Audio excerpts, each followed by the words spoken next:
stand surrounded. We are not alone. Within my reverie, there's holy light. Without an unknown, we stand and fight.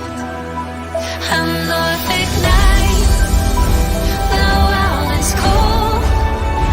We stand surrounded. We are not alone. Within my reverie, there's holy light.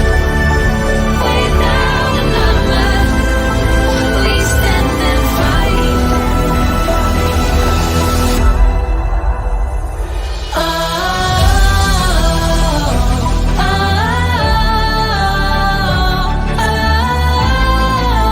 oh, we are not alone. Oh, we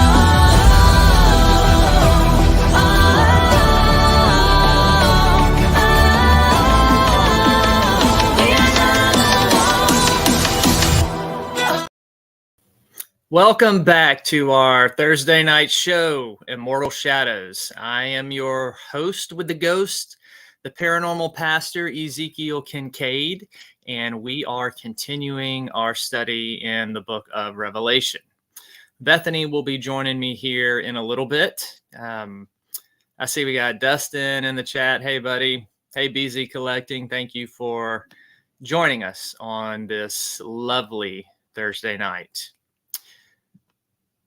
And we are streaming here on the PPR channel, on the yobaby Blondie channel, both on YouTube, also on my Twitter and Dustin's Twitter, my Facebook and Instagram, which, speaking of, Dustin, could you check my Instagram and make sure that it is indeed streaming on there? Because it looked like it was working. I just want to double check and be sure that we are live there. Thank you, buddy.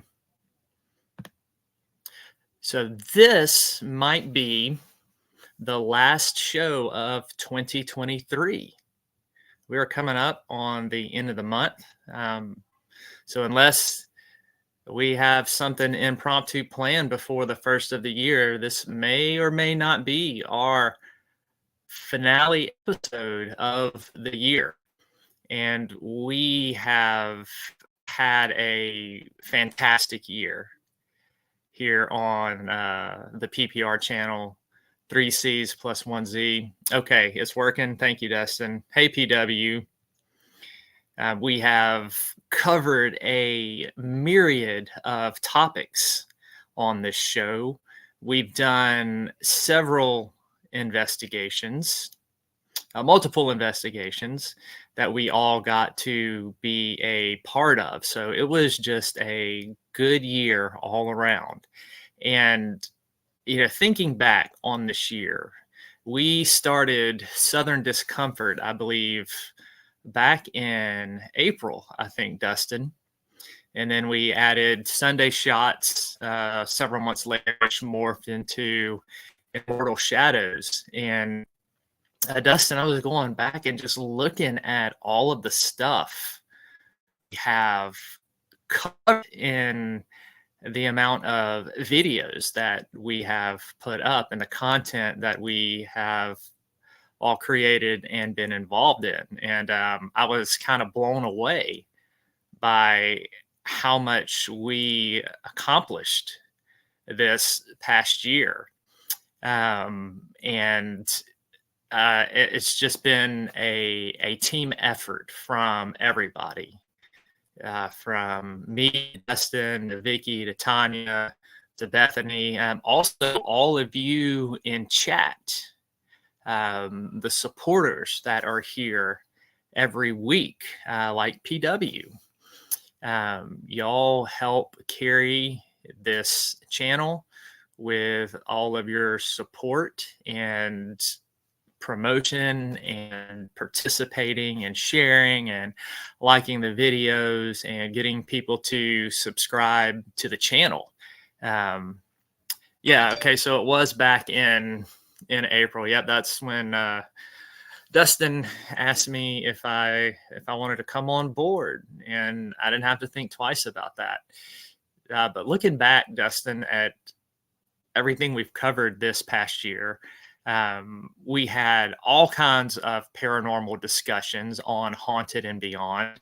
We had investigations here around where I'm at in Baton Rouge. We had stuff where you were at in Kentucky. We had Octagon Hall, our most recent one, the Thomas House. We've covered topics such as quantum physics and the paranormal and the existence of the afterlife and the soul. We've looked at supernatural entities. We've looked at ghosts. We've talked about psychic phenomenon, and we've gone through the book of Enoch. I'm going through the book of Revelation. We've had multiple guests on the show talking about near-death experiences, talking about miraculous healings, talking about Krampus, other authors talking about their different works and stuff. It has just been a fantastic year. And yeah, I have gotten more confident too, Dustin.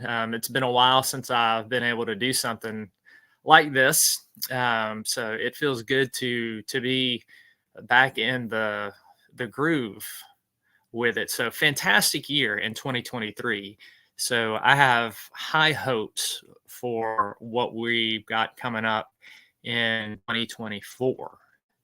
I'm believing just for awesome discussions, more great topics, more investigations, more involvement with people in the horror and paranormal community. So just hats off to everybody on the channel, everybody who supports the channel. It took all of our efforts to make this possible. So thank you, everybody. Yep, that's right, Dustin. Somebody to believe in me and encourage me. And y'all all did that, from you to Bethany to Vickie and Tanya. So thank y'all for that and the vote of confidence. I may be having to get up at times. I have crazy cats that are misbehaving right now, so I may have to get up and down, let them in and out. They're I think I have one scratching at my window right now.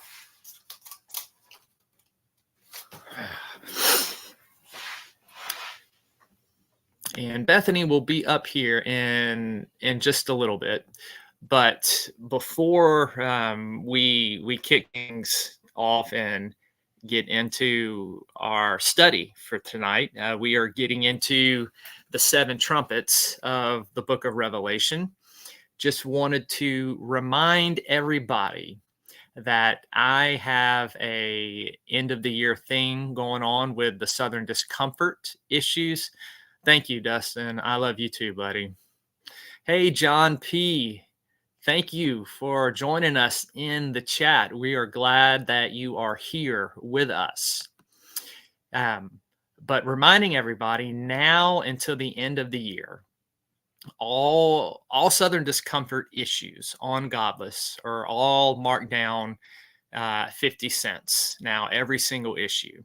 And between now and the end of the year, if anybody goes on there and has the inclination to buy all 10 Southern discomfort issues, that would only be $5 total.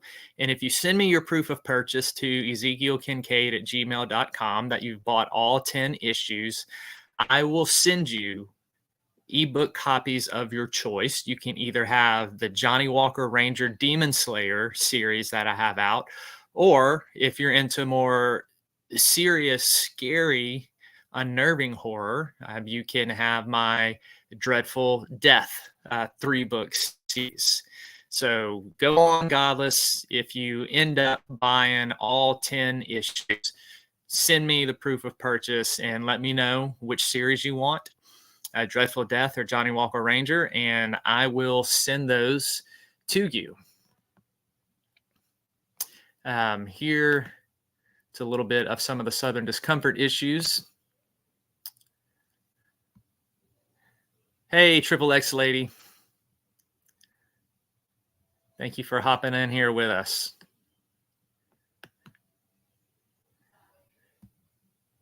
And then the latest Southern discomfort issue. I think I still have it on here. I don't think I took it off. Here we go.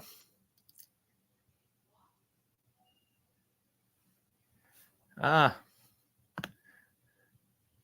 me stop this video from rolling. Dang it. All right. Yes. A kaiju for Christmas. So if you like chaotic monster horror, like Godzilla meets Lovecraft, then you will enjoy this story. Like I said, all of them on Godless for 50 cents. And a big thank you again to everybody who has supported the Southern discomfort issues.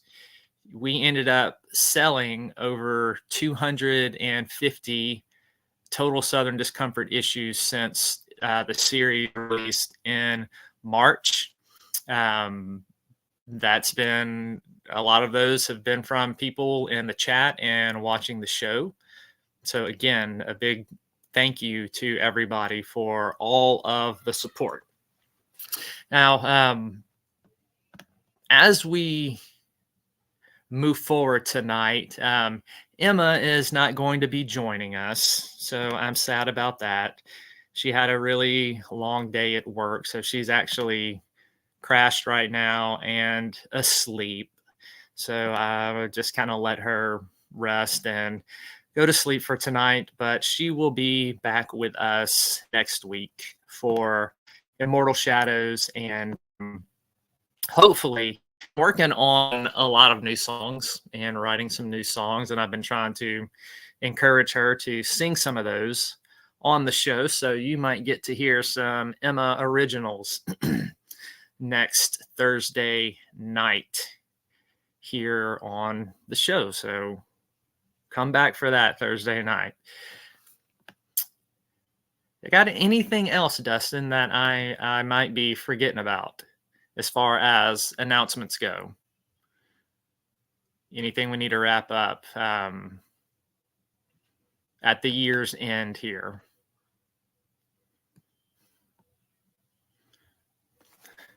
Just pop it in the chat and I'll be sure to mention it. Now, I'm kind of waiting on Bethany to come up because, as y'all know, here on this channel, we talk about some pretty heavy content at times, and we really like to cut up and have fun. And all of you know how much stuff we give Bethany on the show, especially me, her being my fiance and everything. So Dustin has made up some wonderful new pictures that we are going to share tonight, but we have to wait for Bethany to come on. No worries, Triple X lady. Just whenever you get around to it. Yeah, Dustin, Haunted and Beyond, first one of 2024 is on Friday the 5th, and we are going to be talking about our Thomas House experience. Yes, Dustin, I have all the pictures that you made for me, Bethany, you, Tanya, and Vickie. So we will be sharing all of that here in just a little bit. If Bethany takes too much longer, we will go ahead and get into the content tonight. And then when she gets on, you know how we do. It's pretty lax. We'll take a break in the middle of the teaching and we'll pick on Bethany for a little bit and whatever else we feel like doing, kind of give you a little breather because the trumpets. All right, as we go on with the book of Revelation, things get more and more intense as the book unfolds. So tonight's topic is an introduction to the seven trumpets. We're going to look at what the role of these trumpets are in the book, how that relates to everything we've looked at previously with the seven seals. And we're also going to talk about the Old Testament and New Testament background of these trumpets. So we're going to lay a little foundation before we really get into looking at the events that unfold with the sounding of each trumpet. So tonight is just kind of a basic introduction to give you some context of why is John seeing angels with trumpets? What is the significance of these angels having trumpets, and how does this relate to the seven seals that we just looked at? So that's what we are going to talk about tonight. Okay, Triple X lady, you're very welcome. I'm glad that you enjoyed it. Thank you. She's talking about the Southern Discomfort story, The Door. That has definitely been the best seller and the most popular issue. It is a ghost, paranormal, demon, supernatural type horror story. Yeah, Dustin, those pictures are funny. They are going to laugh. They're fantastic. And yes, we are an equal opportunity crap giver on this channel. Nobody is safe. We all give each other crap and pick on each other. So that's just what we do. That's how we show our love to each other. Like, some people's love language is they want to receive gifts. They want to have quality time. Our love language is giving and receiving crap and picking on each other relentlessly. But it's all in fun. We definitely have a great time doing that and make so many laughs. That's one of the things after Bethany and I are done with the shows, we always just get tickled and laugh at what's been said, what's been talked about. So it's a good time for all. The SPW, keep working on that book. Keep at it, and let me know when you want me to take a look at it. Hey, Kenneth, welcome to the chat. Thank you for being here with us, man. Glad that you joined us. So, all right, y'all. But we are we're going to go ahead and get rolling on the topic of the trumpets tonight. Yes, Dustin, Tanya, and Vickie, Bethany, they definitely have their hands full when we tag team, for sure. I got a partner in crime with Dustin now, so it's just all exponentially multiplied when he and I get together and when we just start each other ideas and stuff. You never know where it's going to go. So without further ado, y'all, I think we're going to go ahead and hop into our topic of the seven trumpets tonight in the very sometimes mysterious, often misunderstood, challenge to interpret book of Revelation. Now, the 7 trumpets start in chapter 8. And if you go back to last show, we see that the 7th seal was broken. And with that seal, there was the representation, the presentation of the 7 angels with the 7 trumpets. But there was also the prayers of the saints being answered and God's wrath being poured out upon the earth. And oh, here comes Bethany. And what? Are you wearing a jacket? No, I'm wearing a shirt. I can't tell. You're all grainy. Are you blind? Do you have your glasses or contacts in, or do you have them both in? I haven't done that in a long time, and that's not funny. Now, speaking of, all right, so I'm glad we can start joking around. I was just about to get serious, but we can put that on hold for a moment. Now, there was a time. I've early never seen on- that shirt earlier either. Yes, you have. I have worn this shirt multiple times around you. Again, it's like I said on Twitter earlier today, you have the short-term memory of a goldfish. It's not my fault that I get bored by the stupid movies you pick. Anyway, another example of this short-term memory loss that Bethany suffers from is early on in the relationship.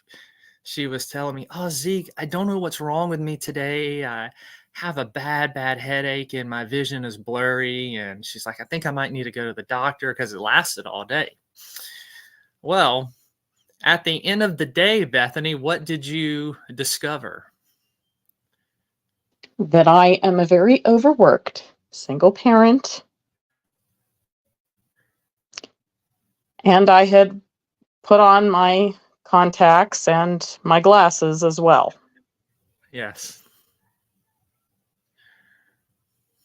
Well, at least you finally figured it out. Problem solved, right? True. And yes, PW, it's like being like Dory. Okay. Like if you are a mother, especially on your own, you're like Dory. And yes, at least I figured it out. I've done everything from forgot to turn my car off when I've parked it, driven off with my coffee cup on the roof of the car, driven off without my purse, driven off with my purse on the hood of the car. Now, what was my response? Do you remember when you told me that? It was just a long pause, and it was, "Baby, I think you need a nap or something." Justin said you wanted extra vision. You wanted Apparently. 20 vision, not just 2020. I'm also not the only, I can't be the only person that's ever also been out in public wearing a pair of sunglasses with another pair of sunglasses on my head. Dustin said you might need extra thick shoulder pads on or a blonde Gosh. on it. We've Now- all had those moments. Oh, Bethany, you're just time. I've been waiting on you to do this. Well, We have some, well, what? I can't help it. Like, just have a lot going on. It's okay. I know. I've also Um, driven down the road with the seatbelt to the passenger side sticking out of the car door, creating sparks as I go down the road. Yeah, if you were to put Bethany next to Clark Griswold, them both driving down the road, you wouldn't be able to tell the difference. Okay, I would never drive off with one of the kids' pets tied to the back bumper of the car. Yeah, you know those National Lampoon's movies are based off of Bethany. No, they're not. No, they're not. But No animal has ever died or been hurt under my watch. PW said that happens to her too. See, it's called being an overly stressed, tired single parent. You're working, you have all this stuff going on. Yeah. Now, I want to show off some pictures that Dustin made for all of us. Okay. Are you ready for yours first? You've already seen some of these. We all know If they're what I'm thinking of, no. how much Bethany loves clowns, how much she loves Art the Clown. No, I don't. And No, I don't. And this Dustin- was mean. Dustin being the loving, generous person that he is. Look at that. Bethany. Now, here's my favorite one. It's got the road sign with the dancing clowns. We're all going to Bethany today. That's just. Can you all imagine you're driving down the road and you pass that with a sign that has your name and there's clowns dancing? Uh-huh. What about with this?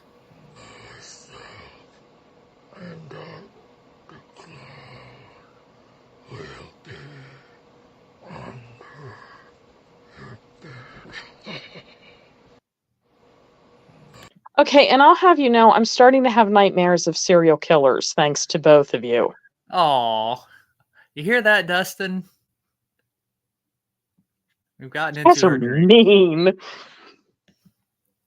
Isn't that wonderful? No. Okay, get the picture off. Okay, I got to go back. All right. So those were Bethany's. Now, y'all all know how Vickie loves spiders. She absolutely adores No, she spiders. doesn't. Poor Vicky. And we have offered, Dustin and I have offered many times to buy her spiders for pets and everything like that. So, in honor of her love for spiders, Dustin created these for Vickie. Aren't these lovely? When she kills you, I will give her an airtight alibi. Look at that. I'm not sure which one I like better. I picked that. There They're were both more. awful. You know how terrified she is of these. Well, I got know, your back, Vicky. That's why I will. we did it. Again, you were with me the whole weekend. I don't know what happened to Zeke and Dustin either. Oh, I've got proof of that. That you wanted to kill me. See? I'm smiling, so it's a joke. No, you're smiling because you're happy that you're squeezing the life out of me and that I'm dying. Isn't every woman? Now, next up is Tanya. Now, one of these things is not like the others. Well, actually, let's save Tanya's for last. Dustin knows how much I hate unicorns. Oh, I love unicorns. They're adorable. This is what Dustin did for me. Oh, that's awesome. I love it. Oh, that's so cute. I love that. That is so awesome. It looks like you go in there for tea or candy. Yeah. Now, the funny thing is if I ever walked into a place like that, I would probably get kicked out in 3 seconds. Oh, no, you wouldn't. I would like it. I mean, like, you know, it sells like candy or, I don't know, something cute. Yeah. I think it's cute. It's pretty. Did Dustin do one for himself? Oh yeah. Yeah, we're getting to that. Now, because of this, my first reaction to Dustin when he sent me this was that I was going to Photoshop a picture of him with a certain male anatomy part on his forehead. So then he said, no, I'll do bananas for me instead. So, Yeah, that pretty much fits. That fits this Dustin. is Yeah, Dustin. yeah. Now this one looks like a demented version of Veggie Tales. It pretty much fits Dustin, some wild man who is kind of fun, sort of harmless, but crazy as all hell, living in the middle of nowhere. Mm-hmm. Now, you've seen Bethany's, you've seen Vickie's, you've seen mine, you've seen Dustin's. Now, What did you do to poor Tanya? we have said one of these things is not like the others. Now, here is Sissy's. Look how sweet hers is. Oh, that is. What's wrong with it? What did you do to it? I didn't do anything to it. Dustin was nice. The Okay. hummingbirds, because Tanya loves hummingbirds and flowers. The only thing that I don't like that does not fit, it's not that I don't like it, the writing to me should be cursive. When I think of Tanya, I think very feminine, everything else perfect, but the writing a lot more like cursive Oh, you than messed up, block. Dustin. Well, I'm particular. Sorry. Cursive writing. Yeah. I don't know. AI is kind of Tricky, I know. tricky because But a lot of the ones that couldn't figure out how to spell your name. That I noticed. I'm like, Bethany. yeah. Yep. So Well, I love how Tanya gets something real pretty and Vicky and I get our phobias. that's great. I'm going to laugh if it's Tanya who ends up doing you both in. Yeah. Oh, there's Tanya. There she is. Hello, sissy. Thank you for being with us. We just got done showing all of the wonderful pictures that Dustin made. Tanya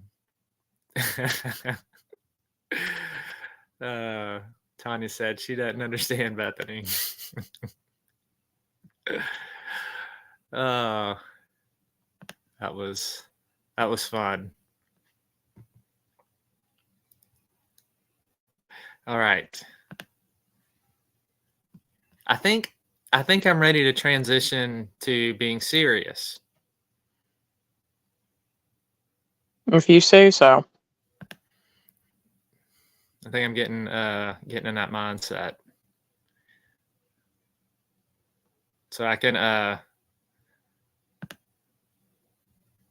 while I'm starting to feel it, I need to go ahead and we'll transition into the serious stuff for a little bit. And then we'll come back to doing God knows what on this channel and on this show. But for the time being, we are going to go ahead and get into the 7 trumpets of the book of Revelation. Now, as I was saying last week, the 7th seal opens and we have the prayers of the saints being answered from heaven. And we have all of these things being poured out upon the earth. And then with that, we also have the presentation of the 7 trumpets. And this, in the way that this is set up, so after the 7 seals, after the 7 trumpets, after the 7 bowls, you have these kind of what's called parenthetical scenes that both connect to what precedes it and introduces to what follows it. So these scenes kind of work as the wrapping up of one section and the introduction to the next section. So what we have here that we ended with last week with the opening of the 7th seal at the beginning of chapter 8. And we see the 7 angels, which we talked about would be the 7 archangels that we have looked at from the book of Enoch. They play prominent roles in a lot of the apocalyptic literature during that Second Temple Judaism time, and even in the early first century in the New Testament and early Christianity. And what happens here is we have, with the breaking of the 7 seals, we have the prayers of the saints being answered. You have this gold altar that's there, and there's smoke and incense, and this mighty angel mixes it all together and throws it down up on the earth. And what follows it are peals of thunder and sounds of flashing of lightnings and earthquakes.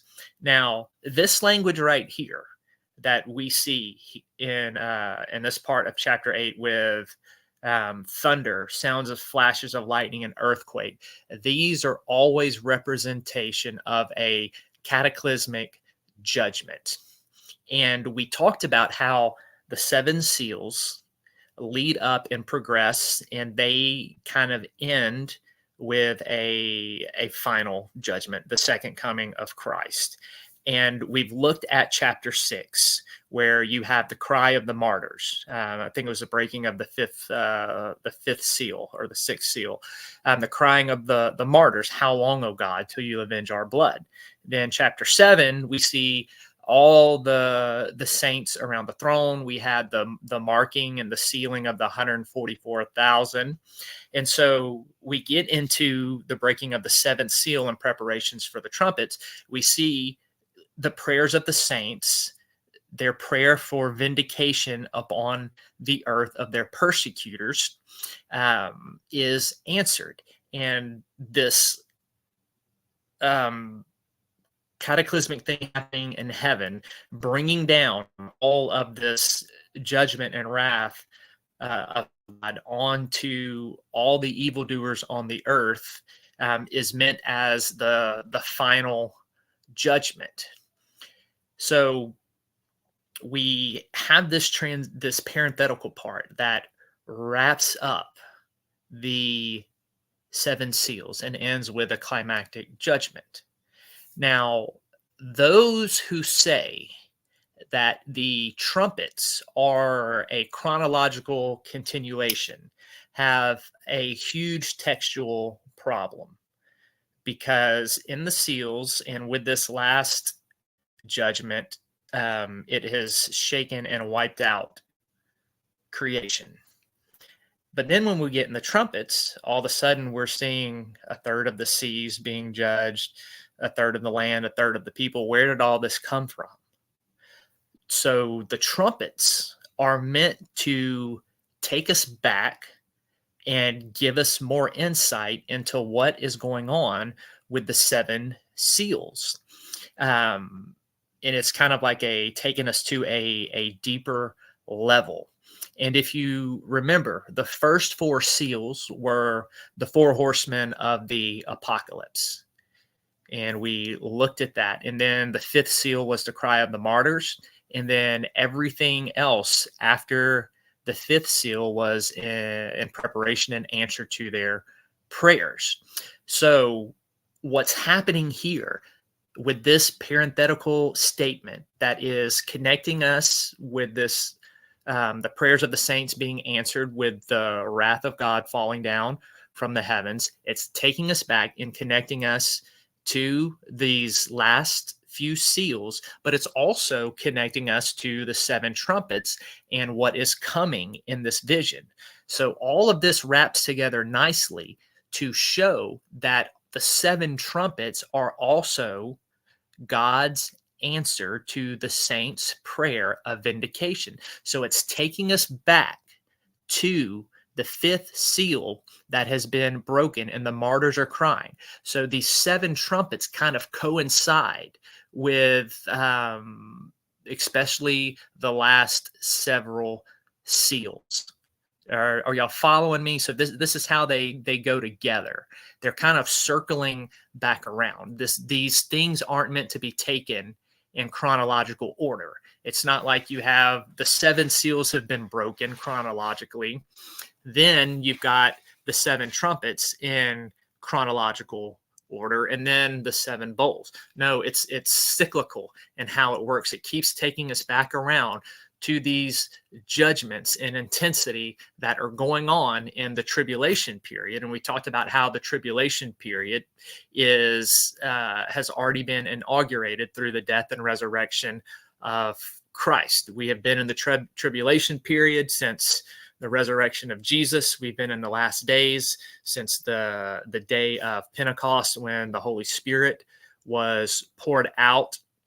So when we look at these trumpets, remember that the sequence of Revelation is the visions and what John sees next. They're not in chronological order of how they're going to play out on the earth. So when John says after these things, he's talking about what he saw next, not about what is happening or going to happen chronologically on the earth. And this is extremely important when interpreting apocalyptic visions and symbolisms. You have to go, the vision may have things that talk about what comes next, but that doesn't necessarily mean that what's going on and how the visions unfold is in any type of chronological order. Hey, Crossover, welcome to the chat. Thank you for being here with us as we are just getting underway with our discussion on the seven trumpets. The Triple X lady, what do you mean? Can I get those chocolate covered? Did I miss something?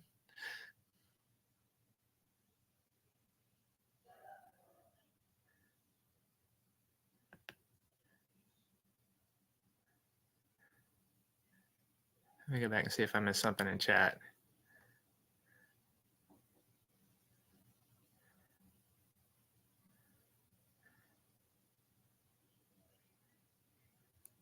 Okay. So that is how we are to understand the seven trumpets and their context in the vision. Now, the next thing I want to talk about that is of grave importance to these seven trumpets, and that is their Old Testament background. Trumpets in the Old Testament play a significant role, and we are going to look at how these trumpets not only fit with how trumpets were used in the Old Testament, but we're also going to see John drawing a lot of his theology that is in the trumpets from the Exodus plagues. So we've said this from the beginning. Outside of Paul the Apostle, John the Apostle is one of the most brilliant Old Testament scholars. He is steeped in a deep understanding of the Old Testament, and it is scattered all throughout his writings, especially here in the book of Revelation. So what I want to do first, before we really kind of get into how trumpets were used in the Old Testament, I want us to look at this comparison of what is being released in the trumpets and how they are related to the Exodus plagues. So these trumpets that are going to be, they serve as warning judgments to the wicked people on the earth, especially those who have been persecuting the saints in John's day. And we talked about the universal aspect of this, right? So it's not just a warning shot for those in John's day, but for all the the ages of those who defy God and the haters of God and the wicked on the earth. These trumpets are serving as warning judgments for the final judgment that is to come. And John is getting this from the book of Exodus. Now, if we're going to see that John doesn't really draw chronologically from how the plagues unfold, but he's kind of picking things from these certain plagues and putting them into the trumpets. So if we look at the first trumpet in chapter 8, verse 7, it says, "The first sounded, and there came hail and fire mixed with blood, and they were thrown to the earth, and a third of the earth was burned up, and a third of the trees were burned up, and all the green grass was burned up." Now, if we turn over to Exodus chapter 9, starting in verses 22 and 25, I want you to hear the similarity. "Now the Lord said to Moses, 'Stretch out your hand toward the sky, that hail may fall on all the land of Egypt, on man and on beast, and on every plant of the field throughout the land of Egypt.' Moses stretched out his staff towards the sky, and the Lord sent thunder and hail and fire down upon the earth." You see the similarities there. They're very striking. The next thing, the second and third trumpets. We see in verse 8 of chapter 8 of Revelation, "The second angel sounded, and something like a great mountain burning with fire was thrown into the sea. And a third of the sea became blood, and a third of the creatures which were in the sea that had life died, and a third of the ships were destroyed." And then in the third trumpet here, we see that the waters are struck. "The third angel sounded, and a great star fell from heaven, burning like a torch, and it fell on a third of the rivers and on the springs of water. The name of the star is wormwood, and it causes bitterness, and it causes the waters to become undrinkable." Now, if we turn back to the book of Exodus, in chapter 10, verses 21 through 23. Exodus chapter 7, verses 20 through 25. "So Moses and Aaron did even as the Lord commanded, and he lifted up the staff and struck the water that was in the Nile in the sight of Pharaoh, and in the sight of his servants. All the water that was in the Nile was turned to blood. The fish that were in the Nile died, and the Nile became foul, so that the Egyptians could not drink the water from the Nile. And the blood was through all the land of Egypt." Again, see how John is drawing off of this. In these Exodus plagues, you have the water being cursed and blood. And then we turn here in the book of Revelation, and it is the same type of imagery that is happening. The fourth trumpet, we see the heavens are struck. In verse 12, "The fourth angel sounded, and a third of the sun and a third of the moon and a third of the stars were struck, so that a third of them would be darkened, and the day would not shine for a third of it, and the night in the same way." We flip back over to the book of Exodus, chapter 10, verses 21 through 23. And what do we have here? We have darkness over the land. "Then the Lord said to Moses, 'Stretch out your hand toward the sky, that there may be darkness over the land of Egypt, and even a darkness which may be felt.'" So as we can go on and see more of these examples with the trumpets connecting to Exodus, but that should be sufficient to prove John drawing on this imagery and the connection that he is making with what is going on in the last day judgments with what happened in Egypt. So these judgments in Egypt were actually that. All right.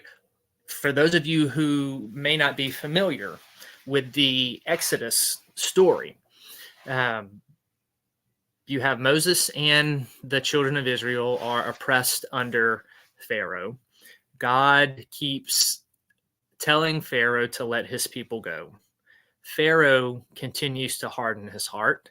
God continues to harden Pharaoh's heart, and he begins to send these judgments upon Egypt, not so much to get Egypt to repent, but to judge them because they would not repent when given the chance, and they would not let his people go. So God continues to send these plagues up on them, all culminating with the death angel. And then Pharaoh lets the children of Israel go, and his heart even becomes more hard. So he takes his army, goes after them. God opens up the Red Sea. The children of Israel cross, and then the waters come back down over Pharaoh and his army, and they are wiped out. This type of imagery is what we are seeing with the trumpets. All right, God's judgment in the trumpets is not so much about a warning and getting the wicked to repent. It is a judgment to prepare them for what is coming. We saw in the seals, right? These were things that was meant to bring people to repentance, to help open their eyes. We'll see that elsewhere in the book of Revelation, but these trumpets, these are really strict judgment. Now, there are things in here that do indicate that there is some kind of goal of repentance in these trumpets, but the main aspect of it is judgment, and just how God judged Egypt and brought his people into the promised land. The imagery here is that God is going to judge the wicked of the earth and then bring his people into a new heaven and a new earth. And what we see here is that these things are poured out over a third of everything. So they are limited, right? This is partial judgment. This isn't a judgment of the end of the whole.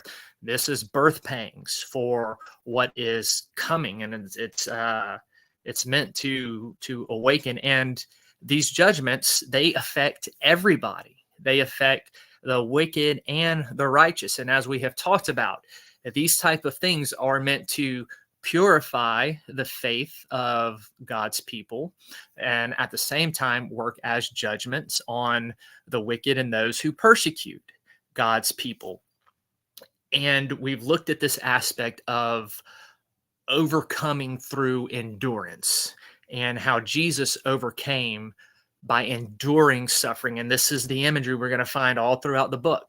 God's people endure suffering. They're purified through it, and they overcome by conquering. They overcome by enduring. So the way that the overcoming happens is not through this military might like we think of in our human terms, that victory is through force, conquering. No, victory is through endurance and overcoming the suffering and the trials of life by holding on to your faith in God and Christ. And we also see that the saints not only fight by enduring and overcoming, but they also fight by their prayers. And God is answering these prayers in the vindication of his people to judge those who have persecuted them on the earth. And all of this is leading up to this final judgment that we're getting pictures of all throughout the book of Revelation. And then we're going to see this final culmination, this final picture of how John paints the end judgment in Revelations 19 through 22, where he really homes in on that aspect of God. So this is what's going on with the trumpets. It is meant to show God's people that this is meant to give the people of God comfort, to show that what is going on in the world is not haphazard. It is not outside God's power and control, but that it is under his control, and that he uses these things for a purpose, right? He uses the evil and suffering that goes on in life for a purpose. He redeems it. And that is what is so awesome about the glory and power of God, is that though there is evil and suffering in this life, it doesn't have the last word, and it doesn't have to have the final say over our lives and in us. He can turn it around and use it for good. That is the whole idea that is behind this concept of redemption, is taking something and buying it back and using it for a different purpose. All right. Doesn't mean that God approves of evil and suffering and these things. But what it does show is that it doesn't have the final say, that he will not let it overcome his people. In fact, he will use it to make his people more Christ-like and draw them closer, and that he will use their suffering to turn around and pour it back out on those who have done evil and wicked things in this life. So this is the heavenly aspect that John wanted his readers to understand, that your suffering is not haphazard. God is in control of this, and he has an end and a means in mind. But just stay the course, stay faithful, overcome. And he also has this imagery to say, look, your persecutors, the people who are doing you extreme harm, they're not going to get away with it. Everybody pays up. And this is to show the immense justice of God, that he is just. He may not just execute the justice as quickly as we think he should, but he will execute the justice. And this is necessary for God to be a good God. He would not be a good God if he turned his holy face away and ignored wickedness and evil. Because he sees these things and he acts, this is how we know that he is a good and just God. And this is also why in Christianity there is the need for salvation and the cross of Christ, that because we all sin, and because God is just, he has to judge sin. But God is not only just, he is full and overflowing. One of his crowning attributes is love and grace. And so what he does, he sends his son in the form of the man, and he is able to accomplish his holiness, his justice, his love, and grace, all in that act of death and resurrection of Christ. That Christ takes the penalty for sin, but he also gives his righteousness in place of sin, so that our sins can be forgiven and wiped clean, and we can stand acquitted before God as if we have never sin. So this is the whole, when we look at the cross and that imagery that we saw earlier in Revelation about the lamb who was slain and the conquering tribe of Judah, when we look at the cross of Jesus, we see all of God's characteristics and attributes fulfilled in that. That way, through Jesus, God can be both just and loving and gracious and make the offer of salvation to all people of all times, everywhere. And so that is what John is telling his readers to hold on to. That is an introduction to the 7 trumpets. And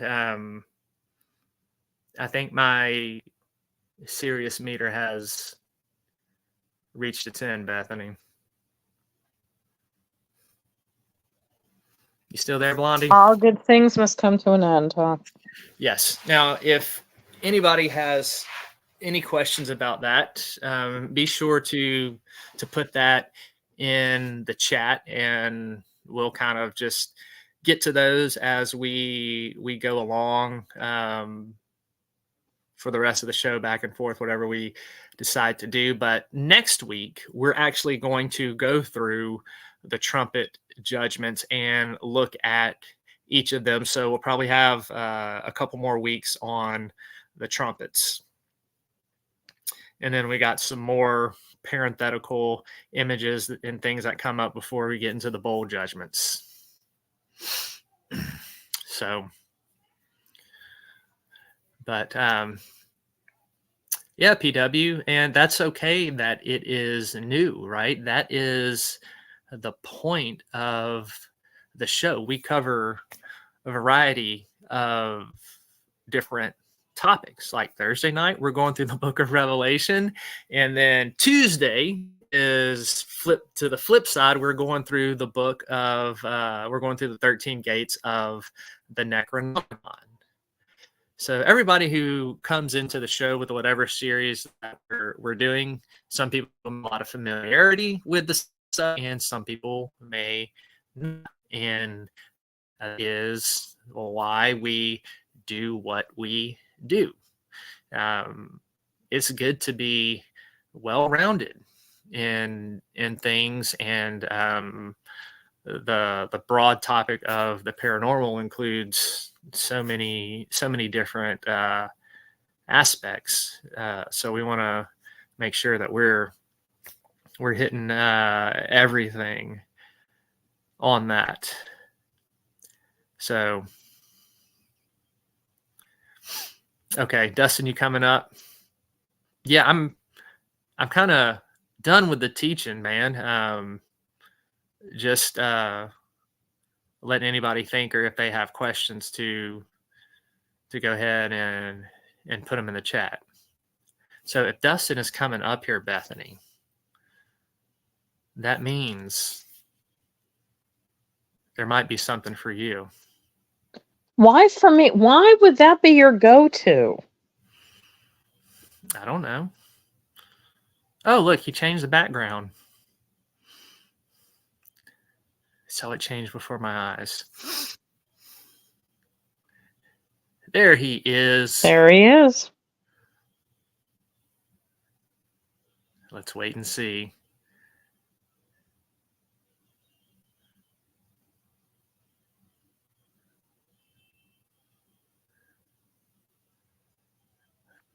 Ooh, I like the drippy blood in fonts, Dustin.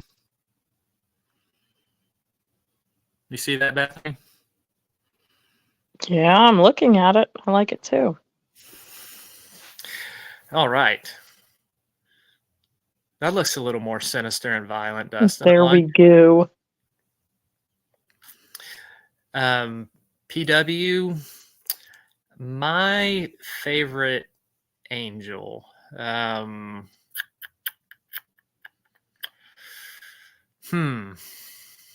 me see.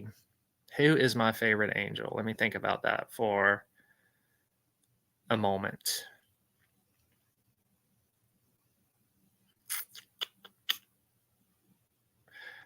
I have always liked Uriel, the Archangel Uriel.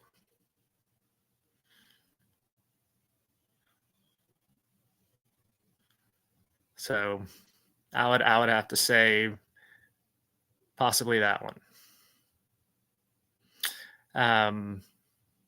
I also like the seraphim in Isaiah chapter 6. Scholars have looked at the root of that word and realized that it is akin to a flaming serpent. So these seraphim that are in Isaiah 6 that are around God's throne worshiping him, and we talked about in Revelation 4, John takes a little bit of that imagery and incorporates it to his living creatures. These type of angels are actually flaming winged serpents, and I incorporate the seraphim. Bethany, if you remember my book that I'm trying to find a publisher for right now, The Gospel of Lilith, the seraphim play a huge part at the end in the final battle there in that book.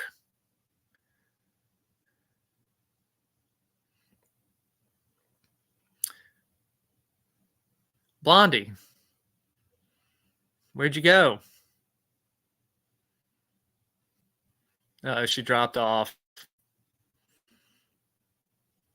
It may be her internet. We'll see if she comes back on PW, and then when she does, I can ask her what her favorite angel is. Oh, okay, Triple X lady. The chocolate.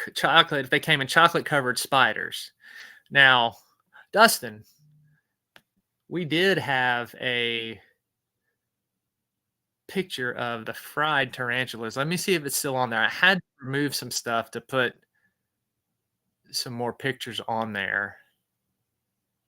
I don't know if I may have accidentally deleted that one.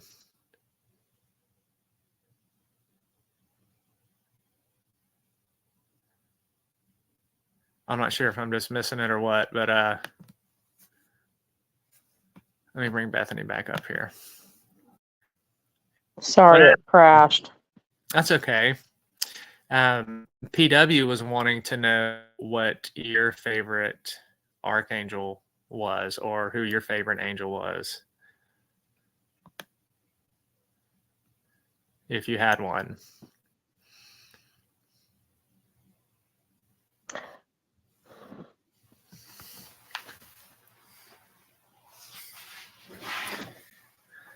I'm quiet because I'm trying to think of how, well,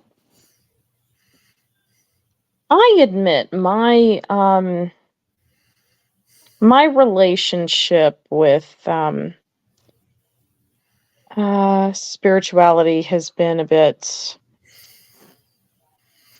what's the best way to put this? Zeke, but how would you describe it? What, broken or It's in the process of a journey of understanding and healing. yeah. But there are two angels. And all that aside, though, there were two angels, and I named them. I used their names when I named my children. Yep. Two of the archangels. Mm-hmm. Or people who are more Protestant in their angelology would be one archangel and one messenger angel. Mm-hmm. Which, ironically enough, when people have asked me the names of my children, I've been asked pretty much every time if I'm Jewish. Yeah, they're all from the Old Testament. Yes, all three of them. Yes.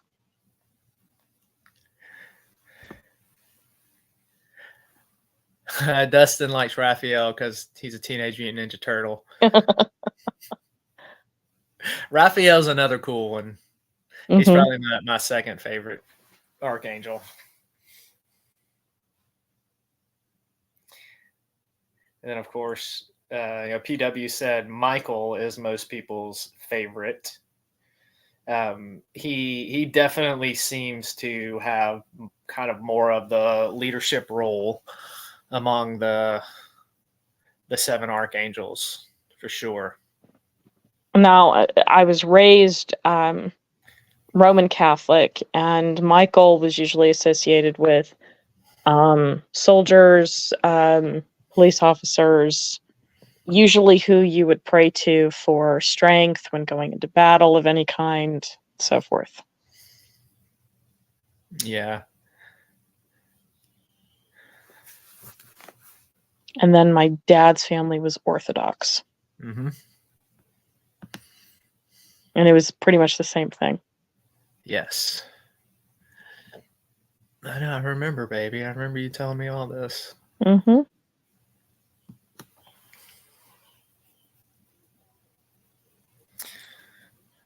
PW said her son's named after an anime character. Yeah, my one oldest, yes, has very angelic names, and then my other 2 are named after one is a character in a book, and the other one is an author. Yeah. And then their Old Testament names, one is after a patriarch and one is after a prophet. Mm-hmm. Okay, Dustin, look at your Lilith comment.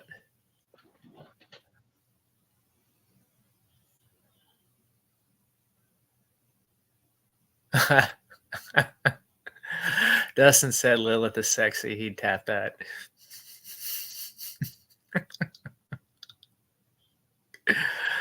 Oh, Dustin.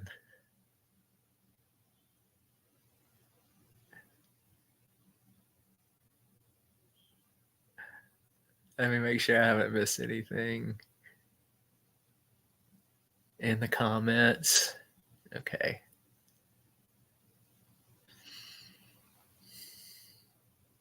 I think I'm caught up.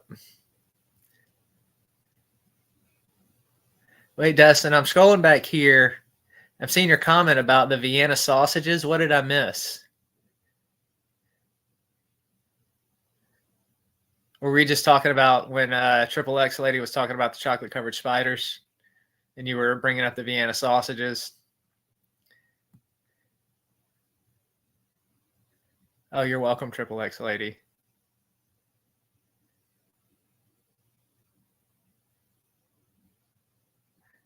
Yes, PW. Lilith, the first one. Okay, Dustin, you're talking about the chocolate covered Vienna sausage, which I keep forgetting. We'll have to do it in 2024, Dustin. I keep forgetting to make the Bethany special and try it. I don't know if I still have it on here. Oh yeah, here it is. Dustin made the Bethany hors d'oeuvre and tried it on live stream. Chocolate covered Vienna sausage, also known as the cat turd. And he said it wasn't too bad. So now I have been assigned Bethany's famous tuna fish ice cream cone with chocolate syrup. What else, Dustin? Did we say we were going to put on that beautiful dish? Bethany, you have no comment?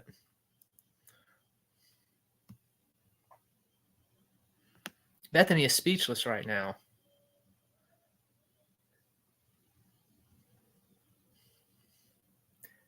So yeah, I need to remember to do that, Dustin.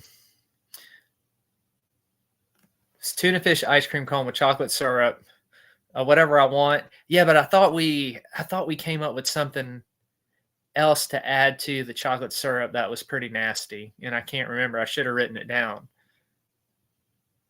If Bethany would come back on her, she could tell us all what she puts on it when she makes it.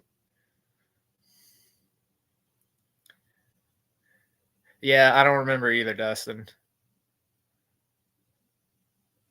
I just say stuff that comes to my mind on the show, and then I forget about it when I get off. We chase so many rabbits on here. I guess Bethany is not going to reveal to us the secret of what she puts on her famous tuna fish ice cream cone. So I will just have to come up with my own concoction. Put it in a bowl, mix it all together. I'm telling what color that thing it's going to come out, Dustin. I'm sure it's going to look really appetizing. Make your mouth water, but not in a good way. That pre-vomit mouth water.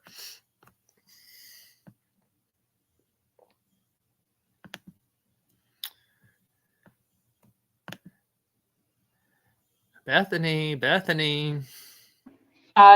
Children. What, baby?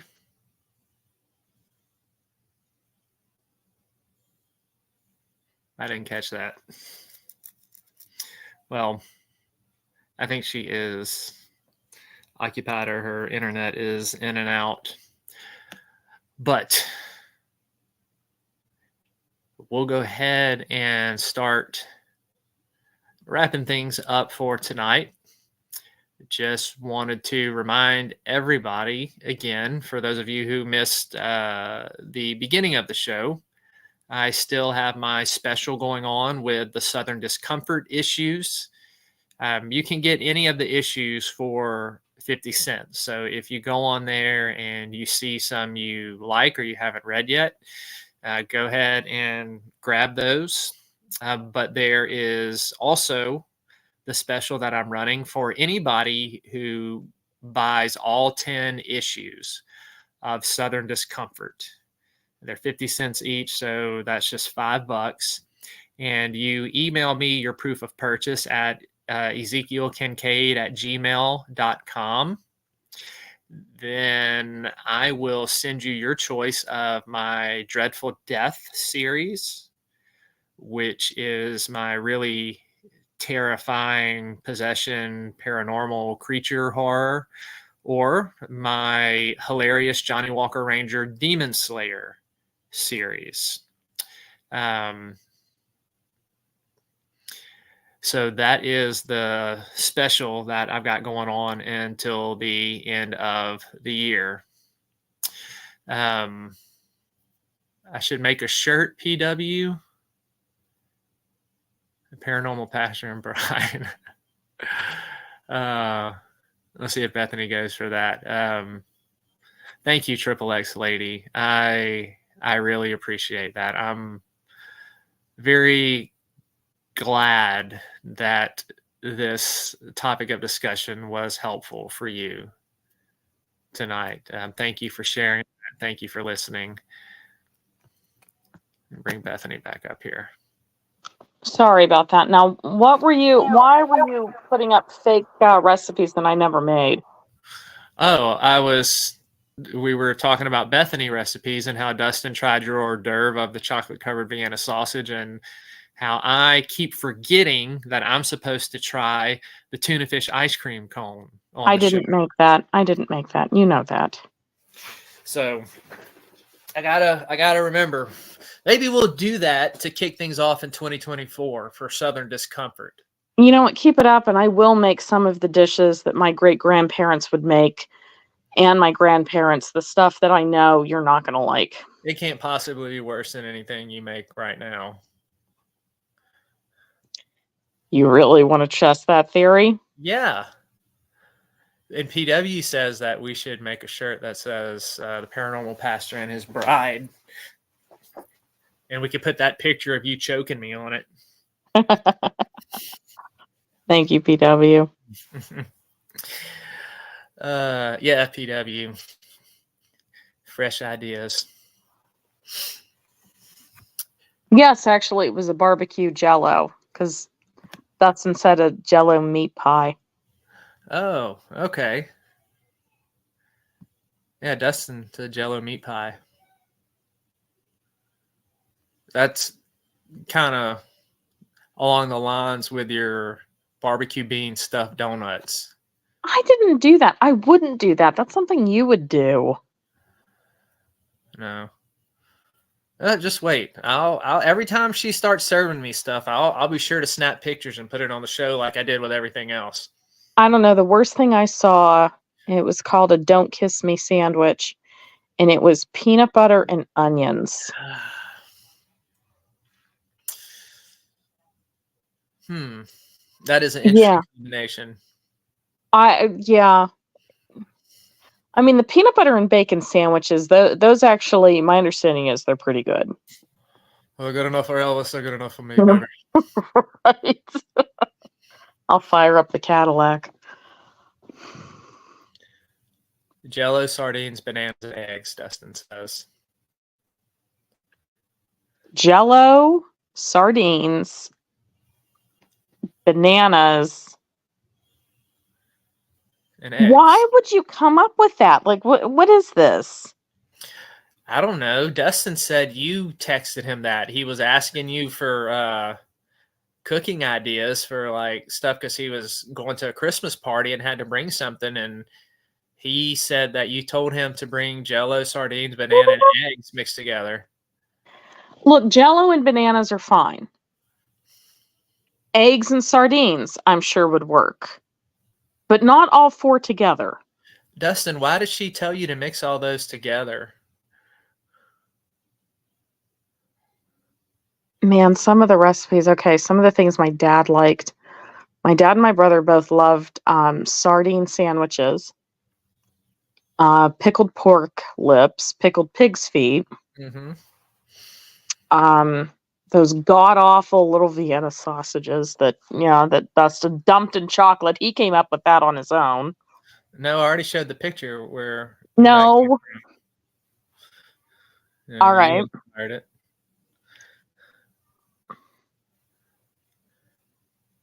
I'll have you try Scrapple. I don't like it.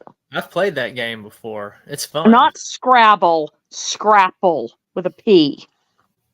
Yeah, where you get the letters and you spell out. No, words. it's an organ meat or blood sausage. You can spell out organ meat in Scrabble. That works. We can play. We can have a Scrabble tournament.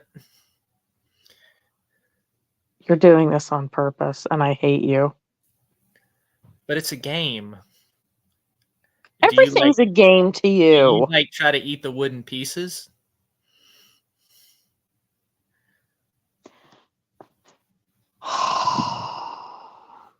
Bethany thinks Scrabble is a food.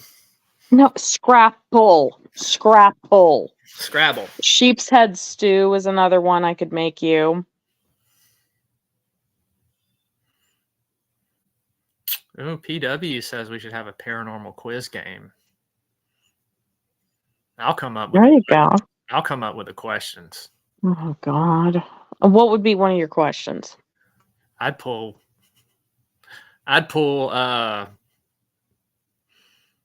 stuff from Scooby-Doo.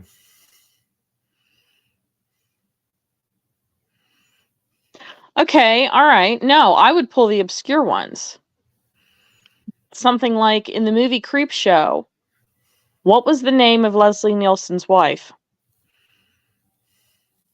Sandy, because she was buried in the sand. Oh, forget it. Just forget it. We're not playing the game. Just forget it.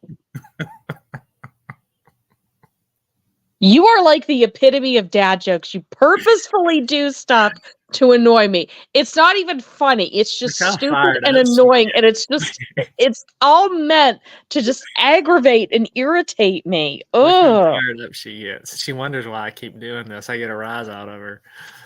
I hate dad jokes. You know how much they irritate me. They're not even funny. It was like the stupid seal thing.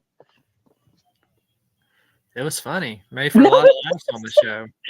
It made everybody laugh because you and Dustin made images of seals like Yeah. preaching, but beyond that, it was a dumb joke. Where else are you going to find that in the study of the Book of Revelation? Only on the PPR channel. Like, I tried to give you one trivia question, and you had to turn it into a stupid dad joke. Good. We'll play Zeke's paranormal trivia game. I'm not playing with you. Okay. Butt crack Yeah. delight hot dog bun with cream cheese, chocolate syrup, sardine, and cayenne pepper, topped with yolky egg. That's what you gave Dustin to cook. No, I didn't. Seals to seals. That was good, PW. Very punny. We'll see what I can come up Butt with. crack delight.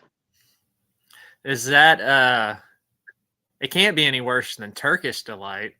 Dustin, why do you come up with food that you know is like from the worst, like dingiest, grossest part of like 1985 in those real broken down, like dirt filled houses where the clothes look like they're soaked in urine? Because of this. Yeah, it's like Dustin's menu matches that. Like, come on. Or that. Jeez. Yeah, we're gonna start Burnett Beth's kitchen out of this. This will be our food truck too, Dustin. Word of health would be closing that down constantly. Coming to a roadside near you. Burnett Beth's kitchen. Other than people daring each other to come here, nobody in their right mind would go to that thing. And see, we can have like cardboard duct tape to the side with the menu spray painted on it. Bethany's butt crack delight. That's just mean. What is all in the Bethany's butt crack delight? Tell us, Dustin. The butt crack delight is a hot dog bun with cream cheese, chocolate syrup, sardine, and cayenne pepper topped with a yolky egg. All Meat that's adds some missing fruit to is that. me serving it to you on a cigarette, me smoking a cigarette hanging out of my mouth that has like a 3-inch long ash. That'll work. You can do that. We can make sure that happens. God. Yeah. PW said I can dress as seals next year. I can go as a seal for next Halloween and just walk behind you and bark the whole time, Bethany, and flap my fins. You do that anyway. Yeah. And Dustin said he's Johnny Walker Ranger's long lost brother. I am. Now, I have promised Dustin this, that Dustin is going to have a character made after him in the 3rd Johnny Walker Ranger book.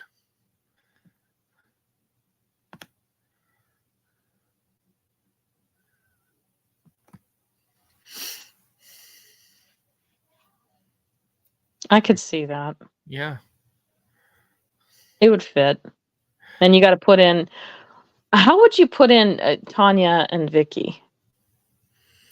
I don't know. I can figure it out. I can think about it. You should have them as cameos. Yep.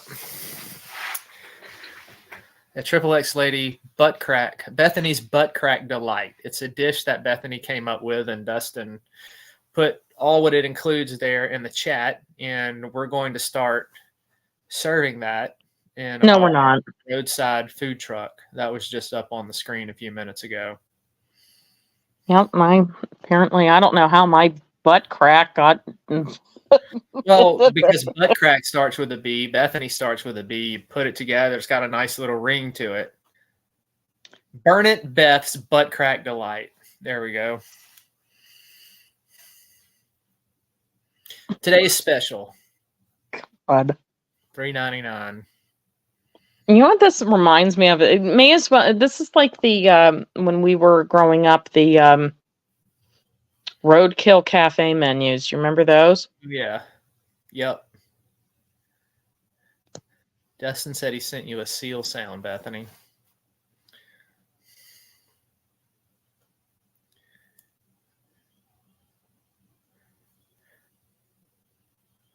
Okay. You're going to get on here and upload it, Dustin. We can play it for everybody.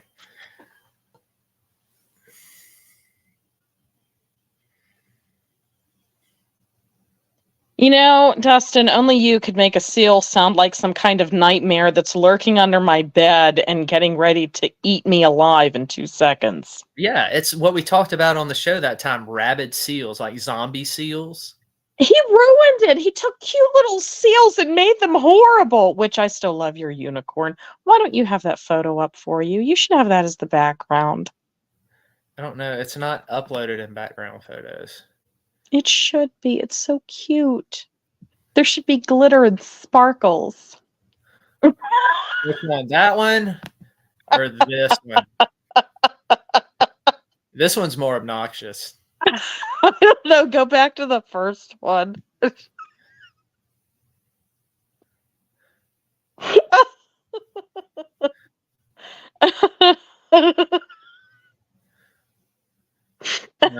Ram those horns up a certain open cavity. What's hilarious, he really hates unicorns.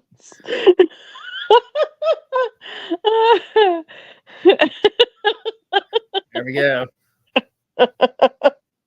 He does. He hates anything like pink and cute. I am anything but a frou-frou person, which I think would be epic to ever let me in a place like that. Like, I would get a lot of gasp and shocked faces for what would come out of my mouth. Oh, come on. It's cute. You know, they sell things like stuffed toys and candy. It's cute.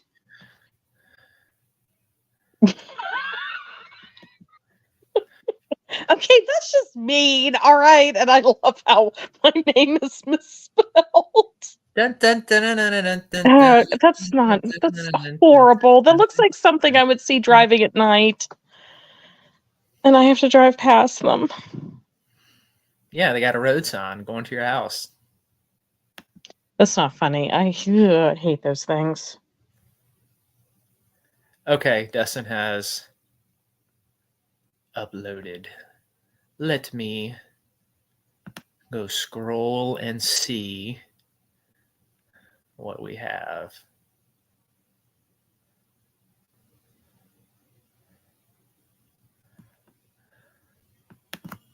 Here we go.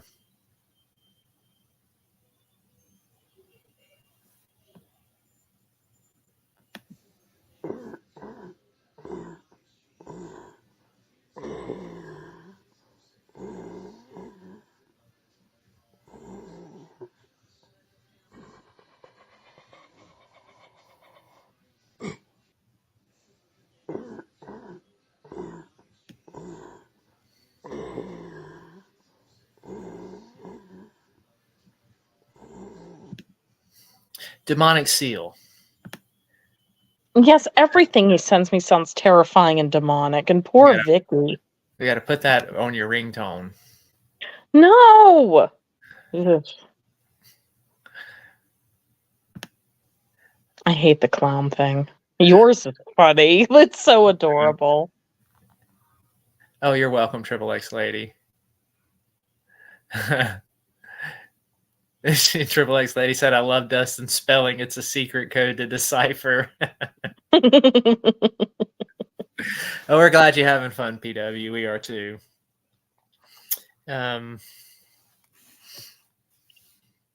Just as another way of reminder, y'all, one of the things that we are adding to the Tuesday night show for Southern Discomfort is every week we are going to be presenting a haunted location. And I'm going to be sharing a little bit about that. And I am going to be sharing the articles that I get it from. One of my writing colleagues, Candace Nola, has a section on her website that is all dedicated to haunted locations, and she does a great job with them. So I will be posting those articles in the chat as we if we get to a haunted location that we discussed that she has written about. I'll post it there so that you'll be able to do some more reading and study about it. Hey, Birdhead, welcome to the chat. Thank you for popping in here and giving us the encouragement. Thank you so much. So,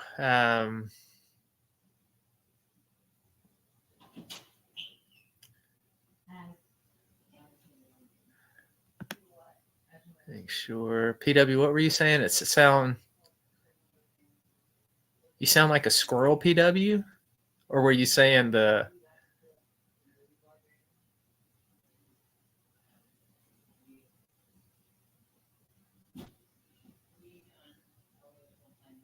what did I miss about that? She's trying to say that she sounds like a Oh, squirrel. okay. All right. And Birdman said, "Keep it up, man. Just came here to say that." LOL. Birdhead. And I see Noor in the chat asked the question, is the end near? I honestly have no idea.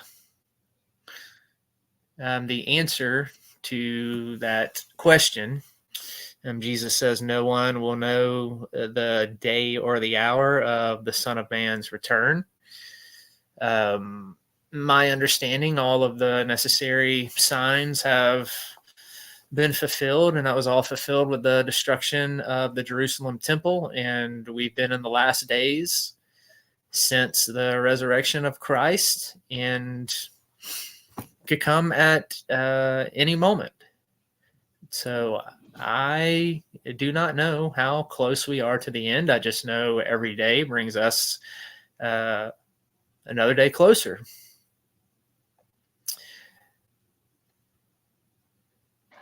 Actually, I do have a question. Yes, Boo Bear.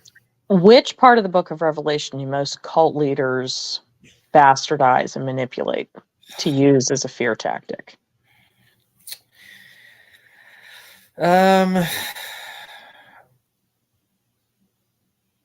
It's not just with the book of Revelation, it's with other parts of scripture or any type of religious text. A lot of it comes with exalting themselves as some sort of prophet, kind of almost on the status of Jesus or the apostles. And they will take certain text with messianic inferences and apply that to themselves. But a lot of the book of Revelation is subject to misunderstanding if you don't look at the type of literature it is and the type of context. That's why this whole idea of a futuristic view and a 7-year tribulation period, that's why the majority of scholars do not hold that opinion, because it is not it's a strain on the text and it doesn't fit. And that's why it's important that we're going through this series, because one of the main eschatologies that is presented on TV and literature is this idea that there's a rapture, a 7-year tribulation period, then a coming of Christ, then a literal 1,000-year reign, and then a new heaven and a new earth. But as we are seeing, the tribulation period is not this 7-year expanse of time. It started in the days of Jesus and continues today.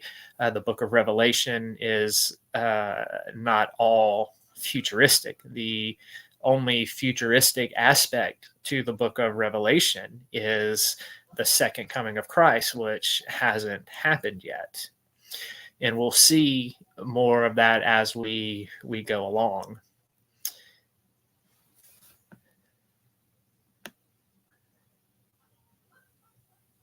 Interesting. Let's see. Go back to the chat. Triple X lady said, my boyfriend made me a bean pizza once. I came home from work so hungry and couldn't believe he made it for me to eat. It was so gross. There wasn't even cheese on the bean pizza. What did he do? Just open a can of like Bush's baked beans and put it on a pizza crust? We had a picture of one of those. I had to take it off, but remember the barbecue bean with the fried egg on top of it? That's actually a British thing, though. And yes, PW, you do have a cute voice. I love your accent. I think it's beautiful.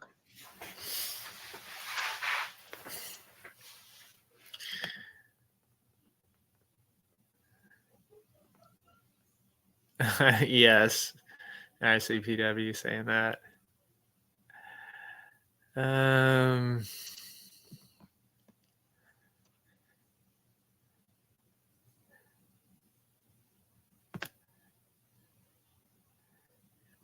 PPR, Dustin said I made chili dog pizza before.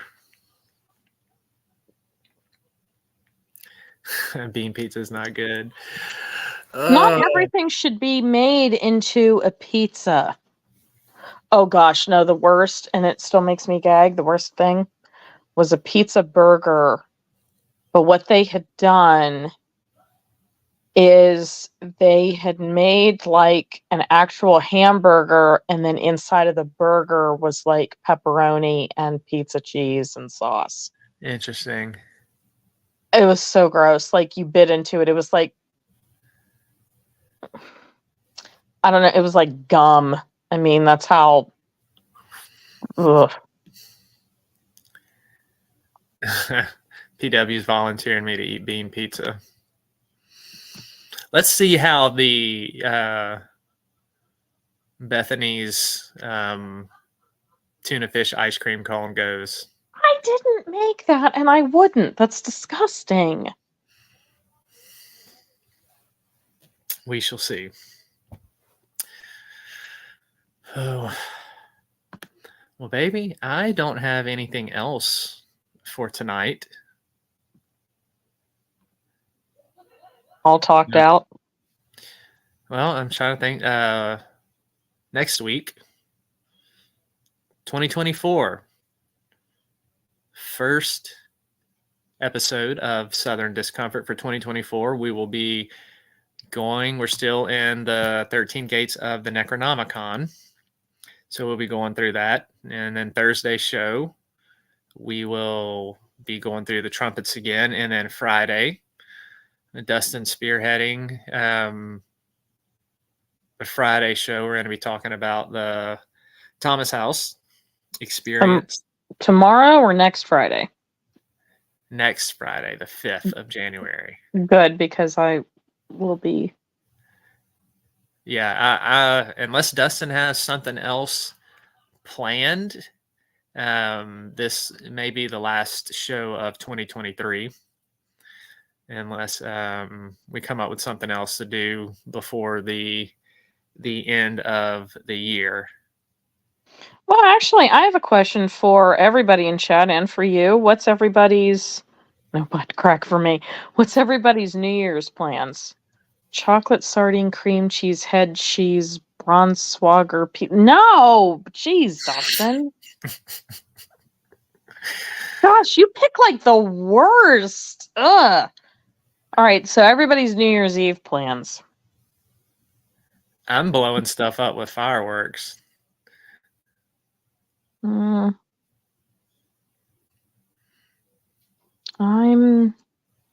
probably play. I usually play board games with my little ones. Scrabble, like Scrabble, right? Oh, geez. And then you and I will watch a movie. Don't eat the pieces, Bethany. What It's is not, wrong with they're you? not wheat thins, even though they're square. Yeah, Dustin, nothing. Yeah, not really. PW, I'm going to write a book and do a lot of EVP session with the spirits as always. Okay. Okay. Triple X lady? New Year's Did Eve. we lose Tanya at some point?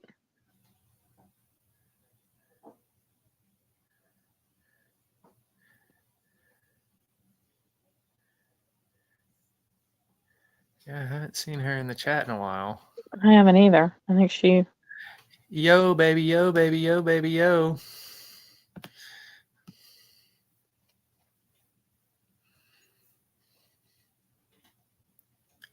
My cat is scratching at my window. Yeah, I don't really have anything planned. Gonna be crazy weather here anyway. Yeah, I don't think Sleet. we're supposed to get rain, so hopefully it'll. I actually saw in the news, you guys in the south, if you're in the south, possible snow. Yeah, we'll see. We'll see. We'll see. We'll see. It poured down rain here Christmas Eve. Yeah, it was warm here. No, I don't really like New Year's. There's going to be people setting off fireworks, and given that my two are autistic, they don't really do well with fireworks. Yeah. That's So, understandable, baby. oh, okay. Tanya's got a headache. Thank you, Dustin, for letting us know that you're farting and burping.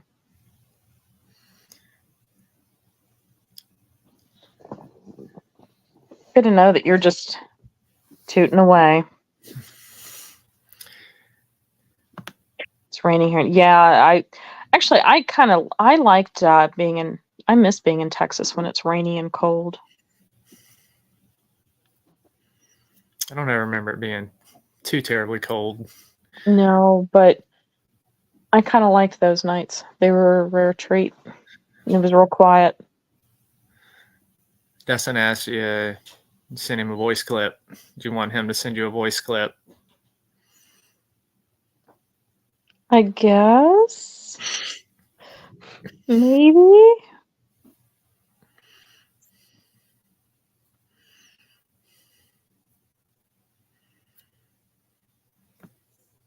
Yeah, New Year's for me, that's whenever I usually try to recoup and try to rest.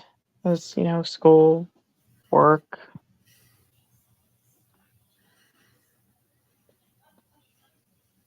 Yeah, I'm just going to blow stuff up. When don't you? I mean, like, pick a day of the week where you're not trying to set something on fire or cut something off. I'll never forget, you had told me about years ago, you rammed glass in your foot and you dug it out yourself. Uh-huh. Yeah, You almost passed out. Well, what happened is I stepped on a huge chunk of glass really, really hard, and I pulled the glass out, but I didn't know the tip had broken off inside of the skin. So I just put a Band-Aid on it, and it healed up, and I kept walking around, and it still hurt after about 4 or 5 days. So I performed a little self-surgery Zeke style, biting on a rag and cutting my foot back open with a knife and digging in there and pulling the glass shard out myself. How big was the shard? And Dustin, do not send me an audio of you farting. That's Do gross. it, Dustin. Don't. Do Come it. on. It's bad enough that this one sends me clips of puke. Do it, Dustin. I had an intestinal infection week before Christmas, and that's all this one was blasting me with were clips of puke. And did I succeed in what I wanted to accomplish?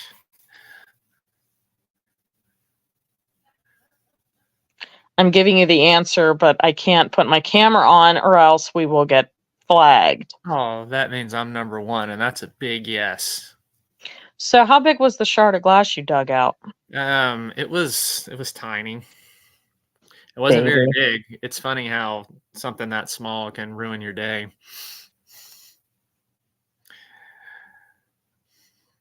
But Yeah, Triple X. There's supposed to be, I think, snow on New Year's.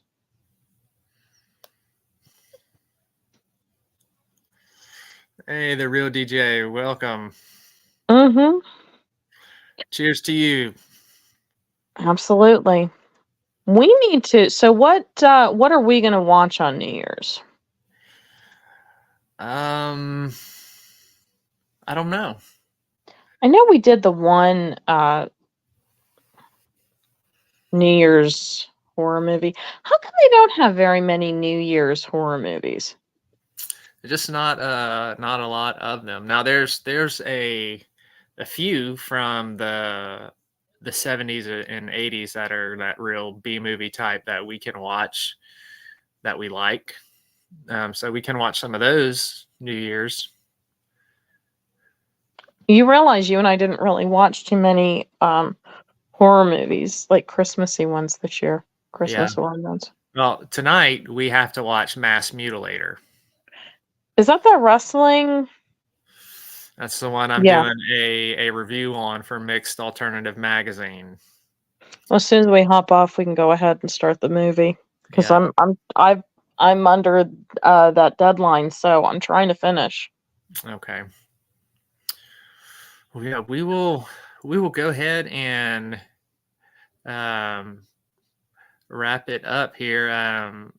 Let's see, Real DJ saying he was surprised they made a Thanksgiving horror movie. Yeah, DJ, they actually have a few out there. They made they had a new one come out this year. They had one on Hulu that wasn't too shabby called Pilgrim, about this family hires these reenactors to come into their home and give them a Puritan style pilgrim feast, and it just goes from bad to worse. And these quote unquote reenactors take their role very seriously. Let's just put it that way.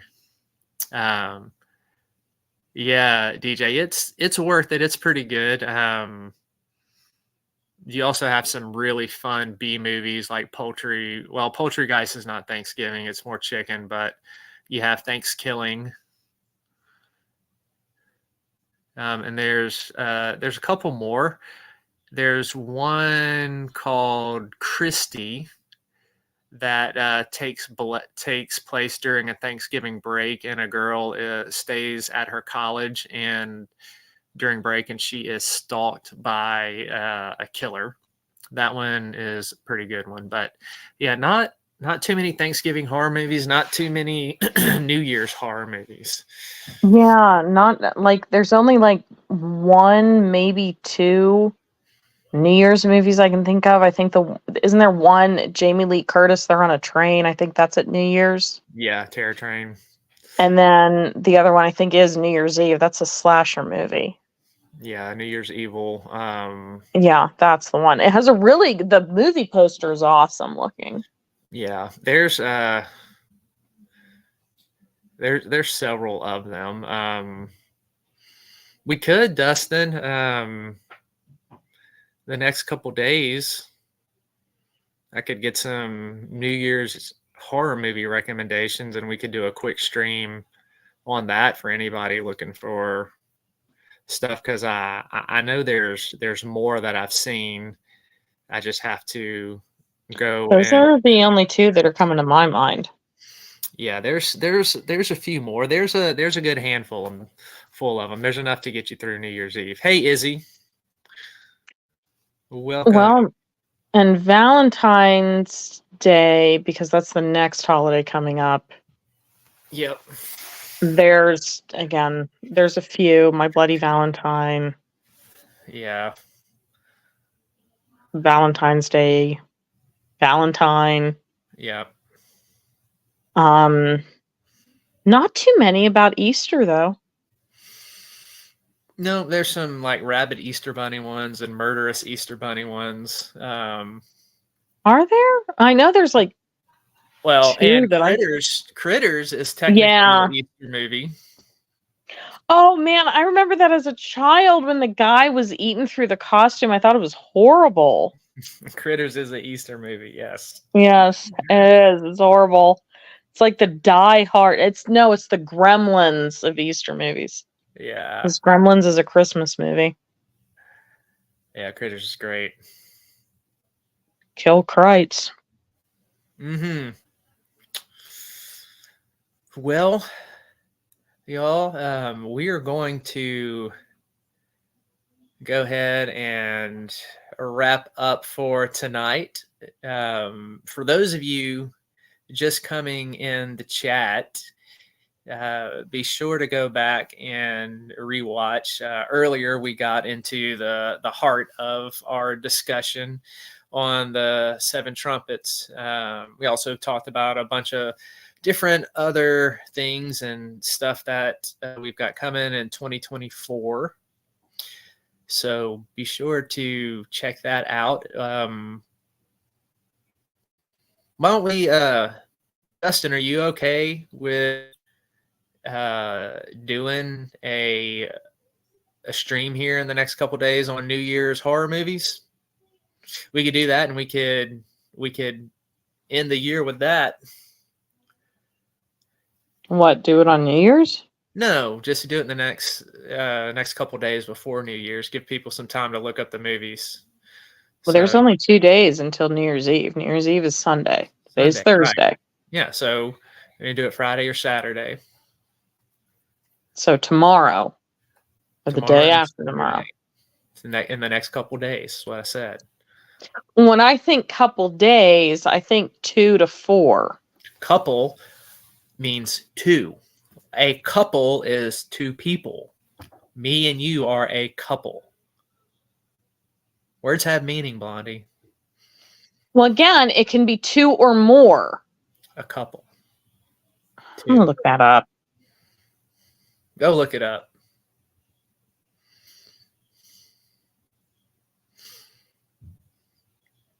In the next 2 days before New Year's, we will, Dustin, we can talk about a time whether we want to do it Friday or Saturday. I just need a little bit of time to look and see what movies I want to do, and then pop the. We are both right. It is often used for 2, but it is often used for 2, but it's also just as often used for 2 or greater. Okay. So we're both right. A couple of days. The next day or 2 would be more apt. There's 2 more days. Okay. Whatever. Before the end of the year, we're going to do a stream That's on better. New Year's horror movies That fits. and recommendations. And Are you sure I've seen that shirt before? yes, I've worn it on the show several times before. And around you. Well, I guess I'm too busy looking in that beautiful face. Oh. Please don't ruin it. Just wrap up the show before you ruin it. Can I make it off the show with letting a sweet comment hang? I appreciate you, PW. Just wrap up the show. Just run with the compliment. Just let it go. Okay. We'll do that. This is going to be very difficult for me to... Oh, just go ahead. Just go ahead. Just rip off the Band-Aid. Do it. Well, Dustin says they want Zekey Freaky to say bye to everybody. Now, Oh, we forgot about these stupid things. Here, okay, Dustin, I have a better idea. I gotta find the sock puppet. I don't know what I did with it. We will have Zeke Freaky and Burn It Beth do some of the movies. God, I thought we were done with those. And Zeke Freaky can have an appearance on the next stream. We'll end the year. That was the Come on, other thing. Triple X lady. Yeah, I don't blame you staying safe at home. That's another thing I forgot to add to our list of accomplishments in 2023 was sock puppets. You know, the only paranormal shows to have sock puppets. And we will break those out. We will end the year with the sock puppets. We hadn't had them out here in a while. You know, we kind of cycle through the jokes. We're always jumping to something kind of new. Let's circle back around and we will have the sock puppets. Wouldn't be this channel without sock puppets and terrible dad jokes. No, it would not. And food that stinks just as bad as it looks. We have great content, horrible food, sock puppets, Really bad jokes. bad jokes, trailer trash, icons in as far as vehicles and houses. It's all you could ask for and more in a paranormal show. With that said,